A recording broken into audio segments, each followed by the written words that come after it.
Welcome back to consecutive day 748 of a diary of a Runpreneur. Please remember that this vlog is part of the Runpreneur Challenge, which is my fundraising mission to save the lives of children by attempting the ultimate ultramarathon. Check the link in the comments below to find out more and how you can support it, but do give this a subscribe and a share, as the more people we get in front of, the more money we raise. Thanks for your support, and let's get started.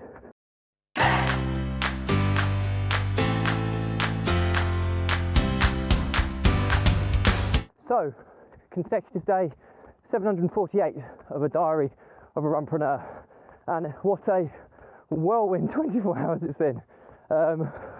It wasn't just over 24 hours ago I was running in the morning in the beautiful St. Julian's of Malta. It was about 30 degrees, baking heat, beautiful scenery, and 24 hours later I arrived home 3 a.m. in the morning. Then I had to be up before 8 o'clock in the morning to take my son to a football match where I had to ref two games in the pouring rain of the British climate, having missed probably the hottest day on record yesterday in the UK. So I'm now, just after midday, I'm now coming out for my run back in the wonderful flat countryside of Willingham in Cambridgeshire, and it's been raining. It's just stopped now. It's quite breezy, but about 18 degrees, so nice enough running conditions, comfortable. To be honest, when I was running in St. Julian's in Malta, it was just so hot. It was really uncomfortable, and the calorie burnage you do in that heat for the same distance at a slower pace is, because you're sweating so much and you're working so much harder, is quite unbelievable. But yeah, so back, and then today I have the football end of year presentations.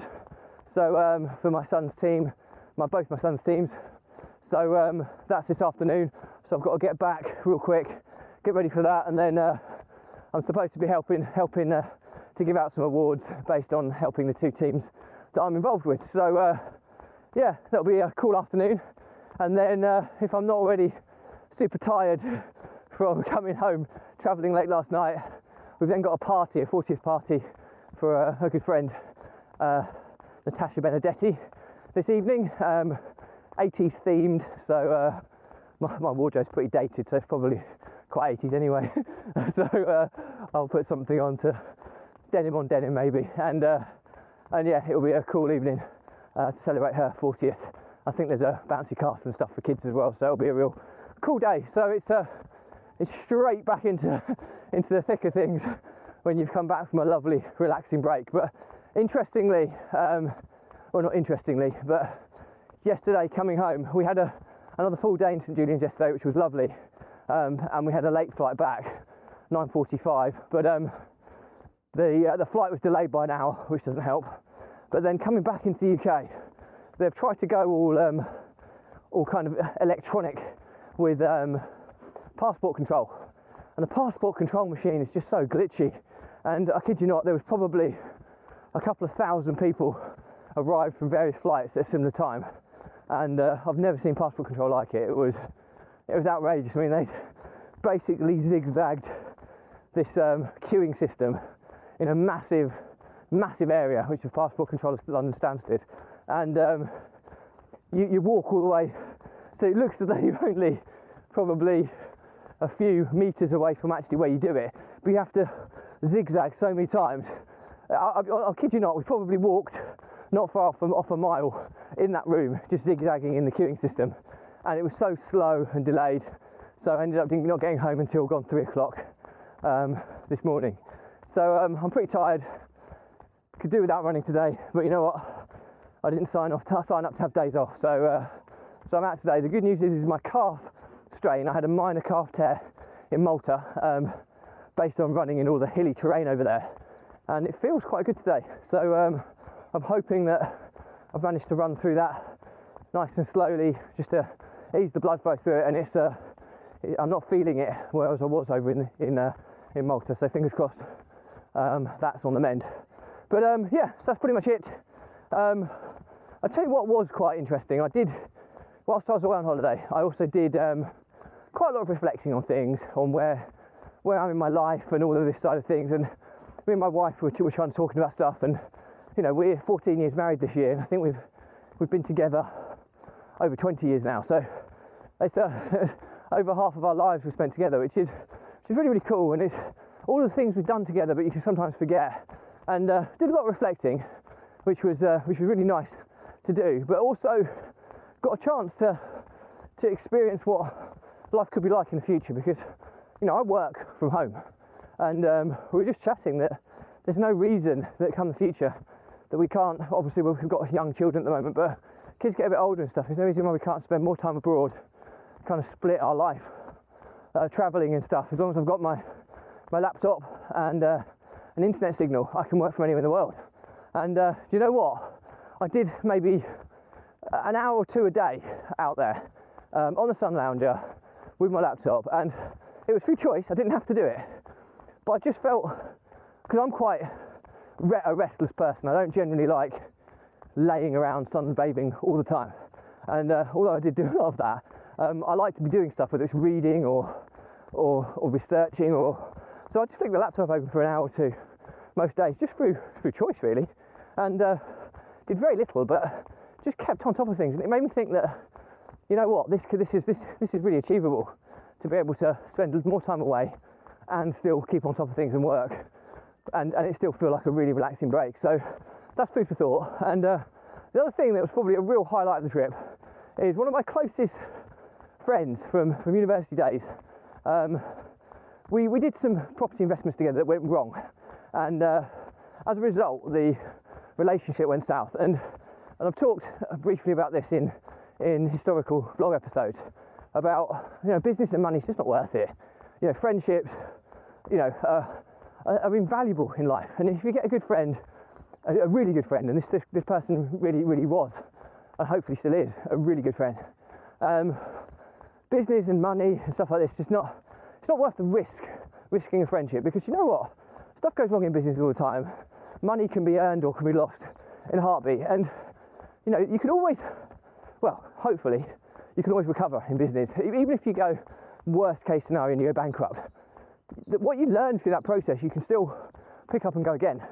But a friendship, if it's lost and that trust is gone, it's very, very, very difficult, if not near impossible, to pull back. And during this reflective period, I reached out to this person and just said, look, I'm really sorry how things happened and what you know, the reasons behind it. And I said, look, you know, the biggest regret in business and in my life is that, you know, certain relationships, this one in particular, have been lost due to business and money and things that didn't go the way we expected them to go. And I'd love to have the opportunity to go for a bite for lunch, just to catch up and just to try and repair things, because a friendship is far more important to me than chasing the next shiny penny. And I didn't expect to get a response, because it's been very difficult this individual's had a lot of things going on in their lives and stuff as well, but it didn't seem that there was any reciprocation in terms of wanting to restore the friendship. And you know, I'll be brutally honest, it was my fault, and you know, I accept that fault and I accept that responsibility. Decisions were made rightly and wrongly at the time, and yeah, the things could have been done differently, but it was very, very difficult, because I was going through a very, very challenging period of my business life, and it was almost survival mode. But I reached out, I apologised, I just said I'm you know, so sorry, and I'd love the opportunity to go for a bite for lunch, just catch up and just see if we can start putting stepping stones together to rebuilding a friendship that I live with this guy. And yeah, and I didn't expect a response, but I got one, and which is open dialogue, and we've agreed to meet up, and that was just a massive highlight of this reflective period in hopefully restoring or starting to restore a friendship that was so important to me. So yeah, the moral to the story is you know, money and business, although it gives you freedom and power and choice in life, there can also be some collateral damage, which are things that are far more important in my mind to business and money, and that's relationships with the people you care about the most. So yeah, I'll let you know how this all goes as it pans out, but I'm really excited to try and rebuild a friendship with someone who I was super close with at university days and after, and I want to certainly restore that friendship. So that's it for me today. As always, any comments, drop me a line, I'll respond to everyone. Do remember, this vlog is part of the Runpreneur Challenge, which is my fundraising mission to save the lives of children by attempting the ultimate ultramarathon. Check the link in the comments below to find out more on how you can support it. Give it a subscribe and a share. The more people we get in front of, the more money we raise. And on that fundraising perspective, we've launched a sustainable fundraising campaign called Caffeine for Kevin.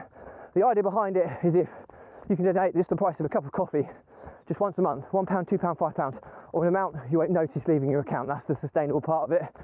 Due to the longevity of the challenge, a £1 a month subscription is worth £125 over the whole term of the challenge, which is a life-saving sum of money to a child.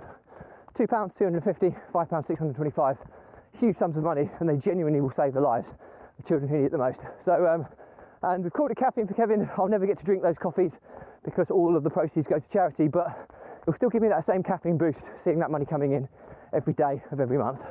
Thank you for your support as always. Stay positive, stay happy, and I'll see you again tomorrow.